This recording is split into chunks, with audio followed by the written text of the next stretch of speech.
Shri Gurubhyo Namaha. In today's session, we are going to discuss about leadership.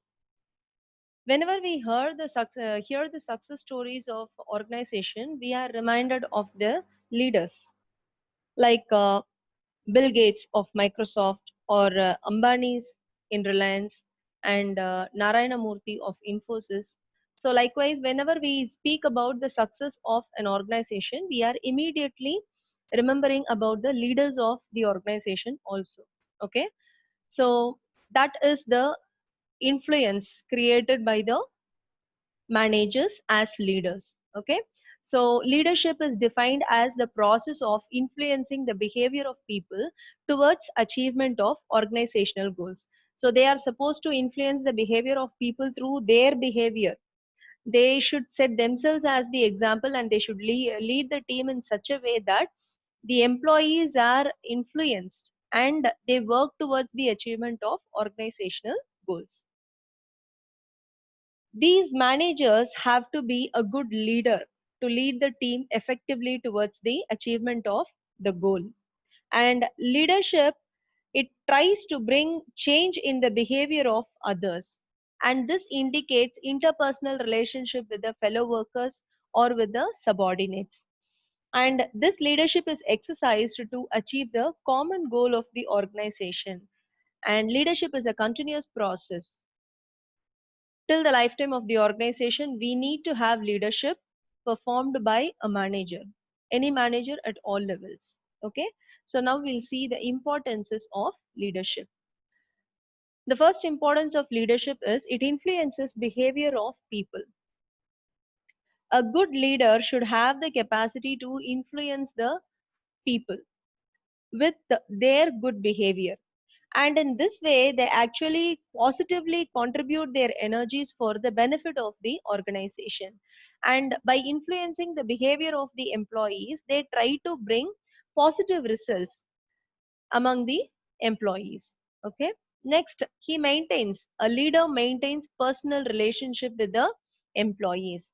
This personal relation actually means they will attain the confidence among the employees, and with this confidence they encourage, motivate and counsel and guide the employees, their team members or subordinates.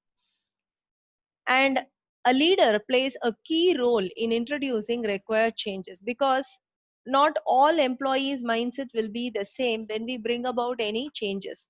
So this leader plays a key role in changing their mind to accept themselves to the changes or to make themselves adaptable to the changes.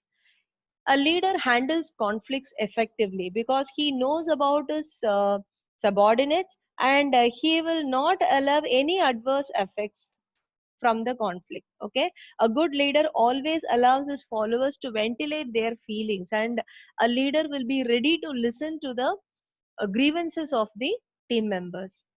And a leader provides training to their subordinates. So leaders always builds up his successor and helps in smooth succession process. Okay, so these are the importances of leadership. Now we'll see the styles of leadership. We have three leadership styles: authoritative or autocratic, democratic or participative, free reign or laissez-faire. We'll see one by one. Authoritative or autocratic actually means here the autocratic leader will give only commands to his employees. So there is only one way of communication, that is from the leader to the team member, otherwise from the superior to the subordinate. Here he will never ask for any suggestion from the team members, and he will not encourage it also. Okay, so this does not change. This leader is dogmatic and does not change or wish to be contradicted. So always this leader wants things to be done according to his command. He will never accept any suggestion from his members.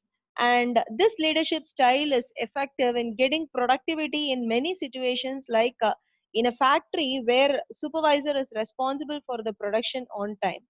Okay, and this can be practiced where we need quick decision making. So when there is a need for quick decision making, this type of authoritative style of leadership can be introduced, because the leader himself or herself is going to decide on issues. Okay, but here they can consider subordinates ideas, but the decision will be, the final decision making authority will be with the leader. Okay, so this is about authoritative or autocratic style of leadership. Next is democratic or participative leader. Here the leader will put everything into discussion among his team members, and all subordinates will be giving their suggestions and their viewpoints, perceptions, etc. Okay, so this is more common nowadays, because leaders recognize people to perform decision making activity.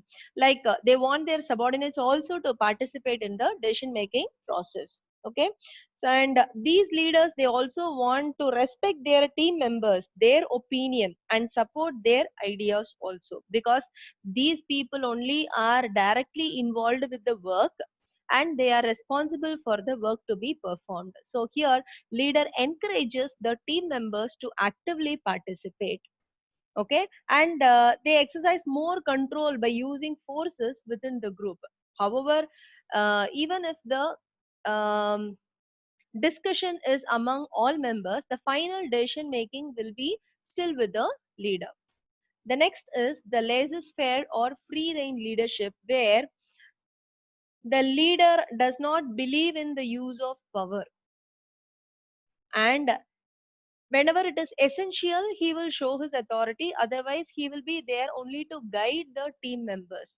Like as you can see here, all team members are free to speak among themselves, discuss among themselves, sharing of ideas, suggestions, measures. Everything is done here, and the leader is here to supervise or just guide the team members regarding their decision making. So this type of leadership style is called as free reign or laissez-faire. Okay, so he is there to support the team members, but at the same time the subordinate assumes responsibility for the work to be performed, because unless and until the team members are responsible, the leader cannot be there only for guiding. Okay, so team members will be infused with proper responsibility, and only then this type of leadership is followed. So these are the leadership styles. Thank you.